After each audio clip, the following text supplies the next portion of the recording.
So look at the waves from the ship.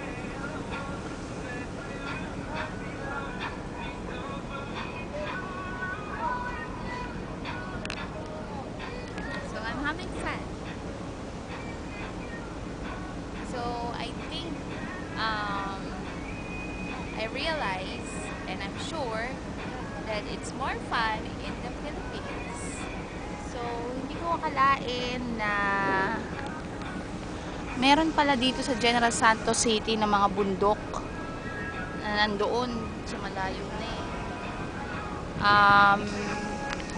Hindi lang siya basta bundok na alam natin. Ito yung bundok na to merong mga lines na maganda. Parang alam niyo yung mga alpine na mga bundok.